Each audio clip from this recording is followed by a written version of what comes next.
Саламатсыздарбы, кутмандуу кечиңиздер менен эфирде Ош жаңылыктары. Студияда мен Гүлзина Абдирашит кызы. Алгач берүүбүздүн башында бүгүнкү чыгарылыштан кыскача.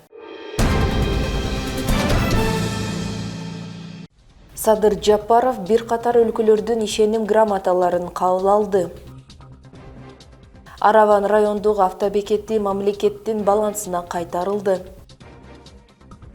Бүгүн Кытай Эл Республикасынын Кызыл Суу Кыргыз автономдуу округундагы Улукчат шаарында Кыргызстандын көзөмөл кампасы ачылды.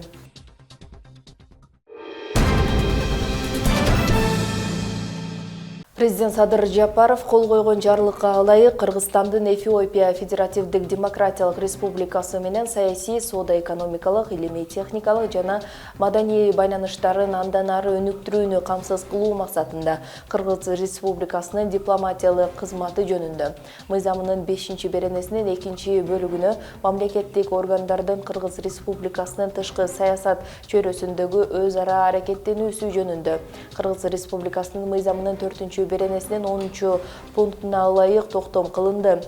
Жарлыкка ылайык Аддис Абеба шаарында жайгаштыруу менен Кыргызстандын Эфиопиядагы элчилиги уюштурулду. Президент Садыр Жапаров 3-өлкөлөрдө резиденциясы менен аккредитацияланган атайын жана ыйгарым укуктуу элчилердин ишеним грамоталарын кабыл алды. Ишеним грамоталарын Бразилия Федеративдик Республикасынын элчиси Марсель Фортуна Биато, Австрия Республикасынын элчиси Андреа Бахер, Финляндия Республикасынын элчиси, Дания Королдугунун элчиси, Ангола Республикасынын элчиси тапшырышты. Салтанаттуу азем чет өлкөлүк дипломатиялык миссиялардын башчыларын Арда Кароолдун тосуп алышы менен башталып, андан соң элчилер президент Садыр Жапаровго ишеним грамоталарын тапшырды. Министрлер кабинетинин төрагасынын орун басары, суу ресурстары, айыл чарба жана кайра иштетүү өнөр жайы министри Бакыт Төрөбаев Кытай Эл Республикасынын Синьцзянь уйгур автономдуу районуна болгон жумуш сапарынын алкагында Үрүмчү шаарында Кытайдын бир катар ири компанияларынын жетекчилери менен сүйлөшүүлөрдү жүргүздү. Белгилей кетсек, Бажы логистикалык паркын куруу боюнча инвестициянын көлөмү $30 миллион. Бул меморандумга өткөн жылы 8-Ысык көл экономикалык форумунда кол коюлган. Ошондой эле Минкап төрагасынын орун басары Бакыт Төрөбаев маалыматтык технологиялар боюнча Тюаньбао компаниясы менен сүйлөшүү жүргүздү. Бул компания айыл чарба дрондорун чыгаруу жана жасалма жамгыр жаадыруу багытында иш алып барат. Анда айыл чарба тармагында саналептештирүү жаатындагы биргелешкен долбоорлорду ишке ашырууну талкуулашты. Жыйынтыгында компания гранттык негизде Кыргызстанга $1,120,000 ашуун сумма жасалма жамгыр жаадыруу өсүмдүктөргө залака келтирген курт-кумурскаларды зыянсыздандыруу багытында атайын айыл чарба техникаларын берди. Аны менен катар Кыргыз Агро Холдинг менен Тюаньбао компаниясы ортосунда кызматташуу жөнүндө меморандумга кол коюлду. Кыргыз-Кытай кызматташтыгынын алкагында Кытай Эл Республикасынын Кызыл Суу Кыргыз автономдуу округундагы Улукчат шаарында Кыргызстандын ири көзөмөл кампасынын ачылыш аземи өттү.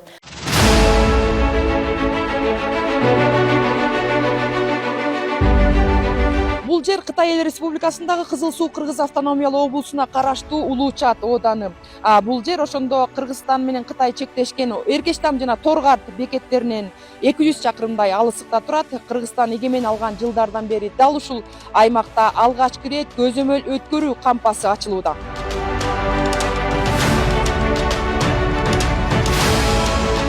Бул кампанын ачылышы Кыргыз Республикасынын президенти урматтуу Садыр Жапаровдун Кытай Эл Республикасына болгон өткөн мамлекеттик сапарынын алкагында чечилген макулдашууну ишке ашыруу болуп саналат. Бул көзөмөл кампасы биздин өлкө башчыларыбыз тарабынан коюлган 2030 жылга чейин соода жүгүтүн 2 эсе көбөйтүү максатында жетүүгө салым кошот. Бүгүнкү иш-чара биздин коңшу мамлекеттер менен логистиканы жакшыртуу, экономиканын чыңдоо жана айыл чарба продукцияларын ыңгайлуу жана үзгүлтүксүз алмашууну камсыз кылуу боюнча ишибиздин бир маанилүү бөлүгү. Токон гилес, биздин жүзүү, коон, ушул багыттар менен ачылган багыттар болуп турат. Дагы башка бул жана биздин жашылчалар, биздин жер жемиштер, ошого ачылган биз 5 багытты камтыган көзөмөл кампа ачылат. Бул тарыхый эсе, мүмкүн бул жерде ата мекендик өндүрүүчүлөр да болуп турат. Бул бизге Кыргызстанга мына тарых болуп турган учуру бизге экспортко жол ачып берет. Башка базарларга караганда ушул эле евро биримдик Америка, Кошмо Штаттарды эгер салыштырсак, Кытай Эл Республиканын базарына, Кытай Эл Республиканын эң жогору талаптары коет да. Акыркы жылдары биз ушул мамлекеттин саясаты ушул биздин коншу эң чоң экономика менен карым-катнаш, ушул экономика жактан түзүү боюнча абдан көп иш-чараларды уюштуруп атат. Буга чейин Кыргызстан Кытайга тоген продукцияларынан гана аз гана экспорттоосо, айыл чарба азыктарынан бир гана балды экспорттоого мүмкүнчүлүк бар болчу. Жаңы кампанын ачылышы менен эми айыл чарбасы тармагындагы дан өсүмдүктөрү, буурчак өсүмдүктөрү жана эт, сүт сыяктуу айыл чарба өсүмдүктөрүнүн 20га чукул түрүн экспорттоого мүмкүнчүлүк түзүлөт. Жогорку технологиялуу жана заманбап жабдыктар менен жабдылган бул кампа эми биздин айыл чарба продукцияларыбызды ушул чек арадан тоскоолдуксуз өтүүгө шарт түзүп берет. Кытай негизи органика көп басым кылат да. Ошон үчүн биздин азыктарыбыз бияқта суроо талаптары күчтүү болот деп эсептейбиз да. Ошон үчүн биз азыр ушул бияқка жөн келген жок. Ушул келишимдер түзгөнгө өзүбүздүн чыгарган сүт азыктары жана сок, шире, алманын ширесин чыгарып атабыз. Ошону ушул жакка келип сатканга деп көбүрөөк басым кылганга аракет кылып, ушул жерде жүрөбүз. Ошого келишимдерди макулдашуулар түзгөнгө аракет кылып жатабыз. Биздин кургак сүттүн суроосу, талабы бияқта аябай жогору турат да. Ысык көл областында эт өндүрүүчү чоң ири компаниялардын бири болобуз. Буга чейин биз араб мамлекеттеринде экспорттоп баштадык. Кытайга экспорттоого аябай жакшы мүмкүнчүлүктөр түзүлүп атат. Ошону көрүп, талаптарын үйрөнүп, бардык шарттарын көрүп атабыз. Жана бардык ушу Кыргызстандагы бош жаткан сарай кашарларын баарын толтуруп, ушу Кытайга экспорттоого жана Кыргызстандыбызды өнүктүргөнгө абдан жакшы бир шарттар түзүлүп атат бүгүнкү күндө.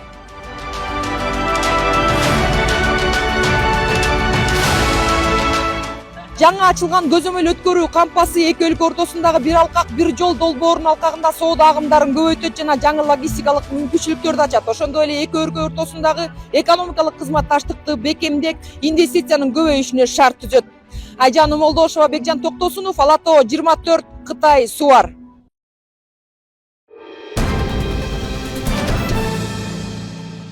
Араван райондук автобекети мамлекеттин балансына кайтарылды. Бул тууралуу Улуттук коопсуздук мамлекеттик комитетинен билдиришти. Аталган объект Араван айылынын Ош 3000 көчөсүндө жайгашкан жана жалпы аянты 0,33 гектарды түзөт. Тактап айтканда 2000-жылдары автобекеттин аймагы 29 жеке ишкерге мыйзамсыз берилгени аныкталган. Алар автомобиль транспорту жөнүндө мыйзамын бузуу менен жерлерде соода жайларын уюштуруп, стратегиялык объектини толук реконструкциялашкан. Текшерүү иш-чараларынын жүрүшүндө менчик ээлери өз ыктыяры менен объектини министрлер кабинетине караштуу мамлекеттик мүлктү башкаруу боюнча мамлекеттик агенттигинин баласына өткөрүп беришти. Жыл башынан бери ОСАГО боюнча 32 жаран компенсация алган. Төлөнүп берилген кенемтенин жалпы суммасы 3,381,692 сомду түзгөн. Бул тууралуу мамлекеттик камсыздандыруу уюму билдирди.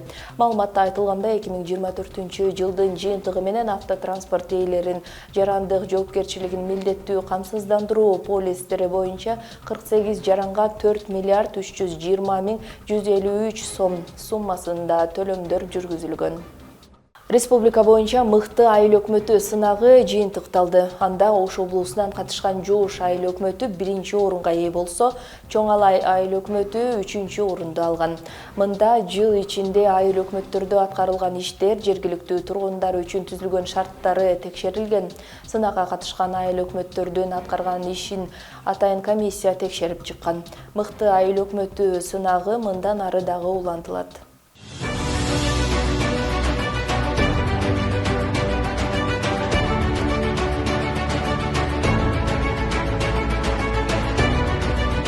Жыл ичинде аймакка инвестиция тартылып, эң ири дегенде 3 завод ачылып иштеп жатат. Алардын бири асфальт чыгаруучу завод. Саатына 150 тоннадан ашык асфальт өндүрүлөт. Мындан сырткары сүттү кайра иштетүүчү завод ачылса, дагы бир жүндү кайра иштетүүчү завод курулуп жатат. Ишканалардын ачылуусу менен 100дөн ашуун жумуш орундары дагы түзүлгөн. Асфальт завод ачылганда быйыл 3-жыл болуп атат. 3 жылдан бери ушул жерде иштеп келе жатабыз. Биз буйртмага карап мындай чыгарганыбыз күнүгө 1000 тоннадан ашык чыгарабыз сезондо. Сезон кышындасы жок болот. Кышындасы ушу ремонт иштерин кылабыз. Асфальт чыгарган жактарыбыз болсо мына Алайга, Нокатка жаңы жолго дагы биз чыгардык. Ошко, Кара Сууга, бар жок жактарга заказ болгонуна карап чыгарып атабыз. Күнүгө 1000 тоннадан ашык асфальт чыгарышка аракет кылабыз. 32 миңден ашык калкы бар Жоош айыл өкмөтү жыл ичинде 3 айылды таза суу менен камсыз кылып, бир нече социалдык объекттерди курууга жетишкен. Ички жолдордун абалын жакшыртуу максатында 4,5 чакырым жолго асфальт басылган. Жалпысы 3 миллион сомго жакын акча каражаты менен таза суу тартылып келинди. Зарбайлык айылында болуп. Ал эми Теплица айылында дагы таза суу тартып келдик. 2 километр 100 жана 2 километр 200. Жалпысынан 4 километр 300 асфальт жол курулду бизге Мамажан айылына жана Маданият айылына Ош Бишкек жолун бириктирип турган. Андан сырткары бүгүнкү күндө ошол жасалып атат республика бюджетинин эсебинен 4 километр 100 жол. Ал дагы бүгүнкү күндө курулушу жүрүп жатат. Тендерден өткөн курулуш жүрүп жатат. 2023 жылдын мыкты айыл өкмөтү сынагында Ош облусунун аймагынан Жоош жана Чоң Алай айыл өкмөттөрү жеңүүчү болгон. Жоош айыл өкмөтү 1-чи орунду багындырып 3 миллион сомго ээ болсо, Чоң Алай айыл өкмөтү 3-чү орунга ээ болуп 1 миллион сом менен сыйланды. Министрлер кабинетинин төрагасы мыкты айыл өкмөт сынагы мындан да курч темпте өтүшү керектигин баса белгиледи. Көп жылдан бери жергиликтүү бийликтин ресурстары да, укуктары да чектелип болчу. Көйгөйлөр боюнча чечип бергиле, жардам бергиле деп борборго кайрылып келгенсиздер, бирок борбордо да мурда каражат чектелүү болуп, маселелер көбүнчө чечилбей келген да. 10 жылда бүтпөгөн долгострой курулуштар акыркы мына 3-4 жылдын ичинде биз акырындап баарын бүтүрүп жатабыз. Азыр мамлекеттик бюджеттен миллиардтаган каражаттар шаарларга, аймактарга бөлүнүүдө, жүздөгөн өнөр жай ишканалар ачылууда. Ошон менен бирге айылдардын да экономикалык потенциалы өстү жана аларды пайдалануу боюнча укуктары да жакшы такталды. Ушундай шартта биз сиздерден демилгени жигердүү аракеттерди гана күтөбүз. Сынак 2013 жылдан бери өткөрүлүп, жыл сайын айыл өкмөттөрдүн ишин баалоо критерийлери өзгөртүлүп, 2023 жылы байге фонду 6 миллион сомдон 12 миллион сомго чейин көбөйтүлгөн. Бул өзгөртүүлөр айыл өкмөт башчыларынын демилгелерин жана жергиликтүү долбоорлорду колдоодо маанилүү кадам болуп саналат. Ош облусунун Кара Суу районунун Жоош айылы. Айымкан Исралы кызы Ибрахим Төлөбаев, Ош жаңылыктары. Ош шаарындагы жолдорду оңдоо иштери кызуу жүрүүдө. Негизги делинген Мамыров, Көкүмбүй жана Амир Тимур көчөлөрүн толук оңдоо иштери жүрүп жатат. Бул иштерге жалпы 586 миллион сом каражат жумшаларын шаардык мэриядан билдиришти. Реконструкцияланган жолдор баштапкысынан 2 эсеге кеңейтилген. Ирригациялык тутуму жөө адамдар жүрүүчү тротуары менен салынат. Кененирээк кийинки сюжетте. Ош шаарындагы көчөлөрдү оңдоо иштери жүрүп жатат. Мында Мамыров, Көкүмбүй жана Амир Темир көчөлөрү толугу менен оңдолот. Бул иштерге жалпысынан 586 миллион сом акча жумшалат. Мында аталган көчөлөр буга чейин 2 полоса болсо, эми 4 полоса болуп курулат. Андан сырткары коопсуздук үчүн өзүнчө аймак жана тротуарлар да каралган. Андан сырткары ирригациялык арык системалары дагы жасалат. Бул жасалып жаткан жолдун негизги максаты Ош шаарындагы негизги көйгөйлөрдүн бири болгон жол тыгынын чечүүгө багытталган. Учурда Амир Темир көчөсүндө жөө жүргүнчүлөр үчүн жолдордун жана жашылдандыруу аймактары дээрлик бүтүп калды. Апрель айынын аягына чейин асфальт төшөө иштери жыйынтыкталат. Ош шаарынын мэриясынын капиталдык курулуш башкармалыгы тарабынан жасалып жаткан учур. Азыр Амир Темир көчөсүндө жолдун четиндеги жөө адамдар жүрүүчү жол, ирригациондук ирригациялык арыктар жана жашылдандыруу зонасы даярдалып 80%-га аяктап калды. Жана ушул эле көчөдө таза суу менен камсыздоо иштери 95%-га даяр болуп бүтөйүн деп калды. Амир Темур көчөсү буюрса апрель айынын аягына барып калат. Ал эми Көкүмбий көчөсүнүн топурак катмарын бекемдөө жана алмаштыруу иштери жасалат. Көпүрө курууда пландалган. Башкармалыктын маалыматына ылайык, курулуш иштери атайын бекитилген иш графиги менен кетип жатат. Июль айына чейин толук бүткөрүлүүгө тийиш. Көкүмбий көчөсүндө жана жер астындагы суулар бар болгон үчүн бир аз жумуш арка тартылып кетет. Анан жанагы суу жолдун жээгинде дренажды канал бар да. Ошол дренаждык каналдын түбүнөн суу кирген үчүн ал жактын катмары бир аз жер катмары кыйын болгон үчүн ал жакта жаңы технология менен буюрса топурагын алмаштыруу иштери жакынкы күндөрдө болот. Анан көпүрө жасалат, көпүрөнү оңдоп түзөйбүз. Буюрса Көкүмбий көчөсүн азыр ирригациялык лотоктор коюлуп атат, тротуарга даярдык көрүлүп жатат, жөө адамдар жүрүүчү. Анан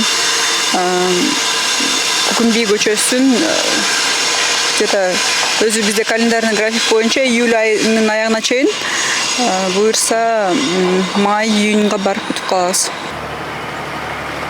Буга чейин эң начар абалда болуп келген Мамыров көчөсүндө болсо учурда ирригациялык лотоктор коюлуп, тротуарлар үчүн даярдык иштери башталды. Жол оңдоо иши менен бирге көчө боюндагы каналдын жээгин бекемдөө иштери да жүрүп жатат. Мамыров көчөсүндө бүгүнкү күндө ирригациялык лотоктор коюлуп атат, тротуарларга даярдык башталды. Эскилиги жеткен чыгач опораларды аларды биз железобетон опорага алмаштыруу менен биздин жолубузга туш келген опораларды ордунан которуу жумуштарын жасап жатабыз бүгүнкү күндө. Жана ошондой эле Мамыров көчөсүнүн жолдун жээгинде жайгашкан каналдын боюн бекемдөө иштери жасалып жатат. Ош шаарында жүрүп жаткан жол оңдоо иштеринин алкагында 3 көчөдө 80ден ашуун жумушчу эмгектенүүдө. Куручу компаниянын өкүлүнүн айтымында жол оңдоо ишине тийиштүү бардык керектүү каражаттар жетиштүү. Курулуш материалдары жакшы. Биз аталган көчөлөрдө 4 экскаватор иштеп жатат. Ар бир көчөдө 25 жумушчу бар. Жалпысынан 3 көчөдө 80ден ашуун жумушчу эмгектенүүдө. Бардык керектүү жабдуулар жетиштүү. Ортоңку жолдо асфальттоо иштери калганын эске алганда, эки жээгинде иштер 65%га аяктады. Ал арада Сыранкулов көчөсүнө асфальт төшөө иштери башталды. Бул жол Курманжандатка менен Ленин көчөлөрүнүн кесилишинде жайгашкан. Жалпысынан Мамыров, Көкүмбий жана Амир Темир көчөлөрүндө асфальт төшөлө турган жолдордун жалпы узундугу 8200 чакырымды түзөт. Асылбек Тагайбек уулу, Мерзат Нуманов, Ош жаңылыктары. Ош облустук кан аркылуу жугуучу вирустуу гепатиттерди жана адамдын иммундук жетишсиздик вирусун көзөмөлдөө борборуна жаңы аппарат орнотулду. Фиброскан аппараты үчүн буга чейин бейтаптар жеке клиникаларга кайрылып келишкен. Эми мынтип мамлекеттик мекемеде да текшерилип, акысыз өтсө болот. Ош шаарынын тургуну 22 жылдан бери гепатит Б жана Д менен ооруп келет. Бүгүн ал оорукананын жаңы фиброскан аппаратына түштү. Буга чейин мындай аппаратка түшүү үчүн жеке клиникаларга барып 1500 сомго чейин акча сарптап келген. Бүгүн ал бул текшерүүдөн акысыз өттү. Ошо билгеним анализ тапшырганда билинип калган гепатит В, Д менен. Биз мурда фибросканды 1000 сомдон 1200дөн тапшырчубуз Садмирге. Азыр мына жаңы фиброскан тарта турган аппарат келипти, рахмат. Бир күндө, 2 күндөп кээде өчүрткө да туруп калчубуз. Эртең менен барып, ошо 12-1ге чейин туруп калчубуз. Азыр мына Кудайга шүгүр, жакшы келип эле түштүк. Рахмат врачтарыбызга. Ош облустук кан аркылуу жугуучу вирустук гепатиттердин жана адамдык иммундук жетишсиздик вирусуну көзөмөлдөө борборуна фиброскан аппараты жакында гана келген. Бул аппараттын өзгөчөлүгү боордогу өзгөрүүлөрдү эрте аныктоого жардам берүүсүндө. Буга чейин дарыгерлер бейтаптарды жеке клиникаларга жөнөтүшчү. Эми мындан ары аларды өздөрү текшере алышат. Кээ бир ооруларда бул көбүнчө гепатиттерде боорду катый баштайт да, ошол катый баштаганын бул бизге степени аныктап берет. Бул биринчи кезекте диагноз коюуда, туура диагноз коюуда жардам берет. Андан кийин ошол дарыланып жаткан, уже дарыланып жаткан бейтаптардын жана дарылануунун эффективдүүлүгүн тоже баалап берет да. Ушул Ош шаарында жана Ош облусунда жашаган жана гепатит Б, С жана Д менен жашаган бейтаптарды камсыз кылабыз деген максат коюп атабыз. Мындай аппарат Бишкек, Ош жана Жалал Абад шаарларында да орнотулду. Текшерүү акысыз жүргүзүлөт. Гепатиттен В, С жана Д түрлөрү аныкталган бейтаптар гана текшерүүдөн өтө алышат. Ал үчүн бейтап өзү каттоодо турган үй бүлөлүк дарыгерлер тобуна кайрылышы керек. Бул аппаратка атайын даярдыктан өтүп келиш керек да. Даярдыктан өтүп келип, анан кээ бирки учурларда бул аппаратка түшкөнгө мүмкүн эмес деген жерлер бар. Ошондо бейтаптар жана дарыгерлер так билиш керек да. Боюнда бар адамдарды бул аппаратка салганга мүмкүн эмес. Жанагы цирроз болуп, асцит болуп калган ооруларды тоже бул аппаратка көрсө болбойт. Андан сырткары жана денесинде ачык жаракаттары бар болгон болсо тоже бул аппаратты колдонууга мүмкүн эмес. Бул аппаратка түшөрдүн алдында бир күн мурун жанагы кечки тамакты дагы азыраак жеп, өтө тойбой, эртең менен ачка келип түшүш керек. Ошондо даана так жыйынтыгын чыгарып берет. Учурда борбордо гепатит вирусу менен ооруган 5000ге жакын жаран каттоодо турат. Дарыгерлердин айтымында бул оорунун алдын алуунун эффективдүү жолу вакцина алуу. Убагында эмдөөдөн өтүү вирусту жугуу коркунучун азайтып, боор ооруларынын өрчүшүнүн алдын алат. Жалал Айкынбек кызы, Мирзат Нууманов, Ош жаңылыктары. Бүгүнкүгө даярдалган жаңылыктар мына ушулар болду. Алдыда ауа райы тууралуу маалымат күтөт. Кечиңиздер көңүлдүү улансын, саламатта калыңыздар.